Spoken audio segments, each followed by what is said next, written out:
Hello and welcome. So in this section we are going to learn about receive connectors and we will be configuring receive connectors. So in Exchange Server 2007, 2010, like in 2003 or 7, what you were doing was in order to be able to send and receive emails, you had to create connectors. So receive connector and send connector, these are the two different connectors that allows your organization, your Exchange server, to be able to send and receive emails. So in Exchange Server 2016, now it is quite different. So when you install Exchange Server 2016, you do not need to create any connectors in order to send and receive email inside your organization. So let's get started with Receive Connector and see what are the different options we have available for our receive connectors. So when you click on Mailflow in this section, you will see an option called Receive Connectors. And when you click on Receive Connectors, you can see that there are 5 different connectors already created. And then these are like in two services type. And one is for front end transport and one is for hub transport. So, the front end transport is where, for example, client front end Sacramento Exchange 01, which is enabled. What's the function of this one? Let's just start from the top one and then go one by one with it, and we will see uh, what each connector does and how can we just use them. So the first one that you see in here is called client front end, uh, and then the server name.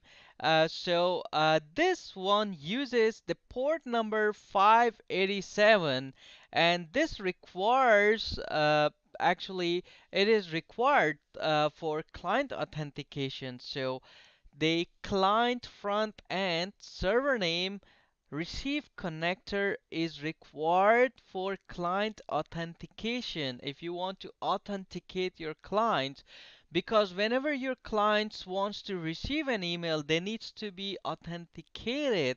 So this connector authenticates it and it uses port number 58. And one other good thing is that it uses secure authenticated SMTP.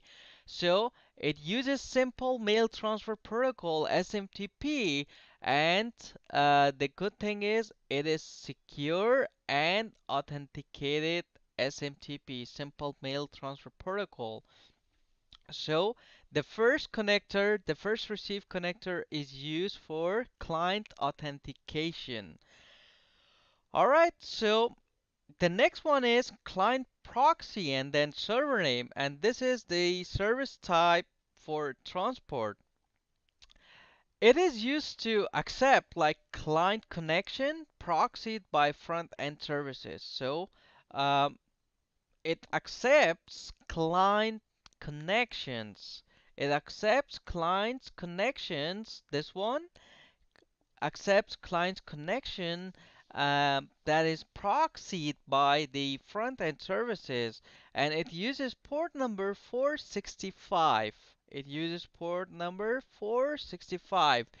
The third one is default front end and then server name, and this is for front end transport services, and it is used as in like SMTP server, and it uses port number 25, and it is an endpoint entry for email from non-exchange system into the organization. So whenever you receive an email from non-exchange system, a system that is not exchange server, Microsoft Exchange server, like it can be any other type of mail server, and the transportation of that or the receiving of emails from non-Exchange server into your organization is actually controlled or done by default front end and then receive connector. And then the other one is default SAC EJO Exchange 01, and this is hub transport for the hub transport role or service, and this is actually using port number 2525. It is used to accept connection from other transport services on the same or different server.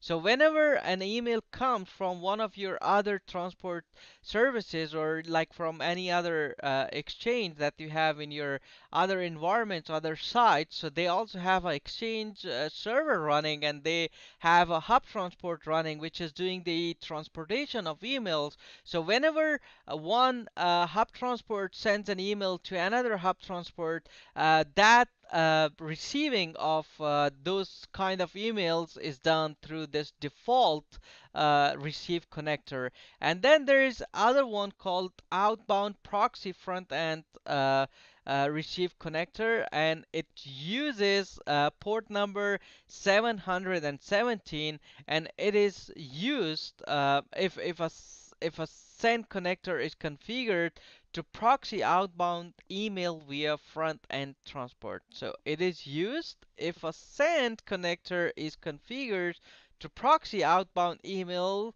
via front end transport. So that's what you can do with this outbound proxy front end and then the server name. So when it comes to the configuration, most of the time we do not touch it because they're already configured.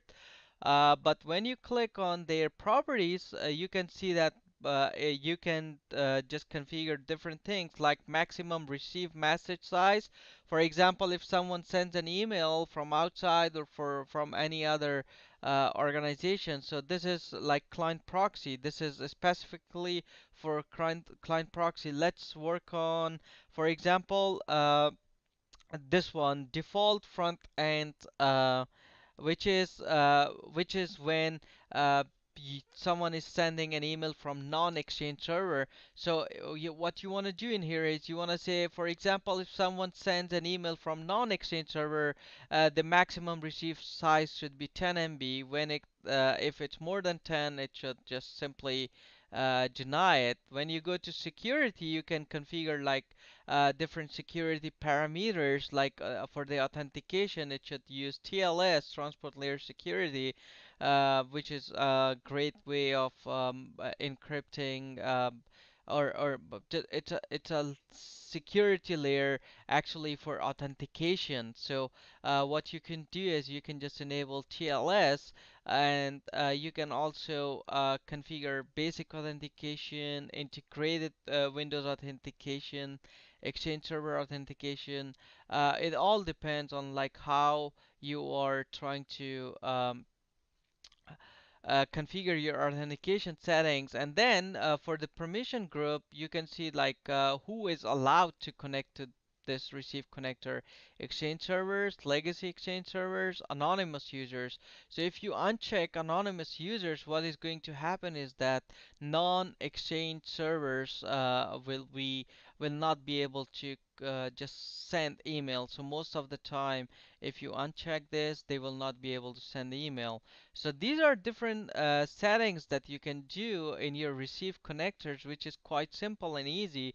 So the most of the configurations that you will be requiring to do is like configuring the message size. That's all I think you will be doing. But still, depending on your company's policy and requirements, you can configure more settings for all these five default connectors. So that's it for the receive connector, and I hope you have learned something, and I'll see you in next video.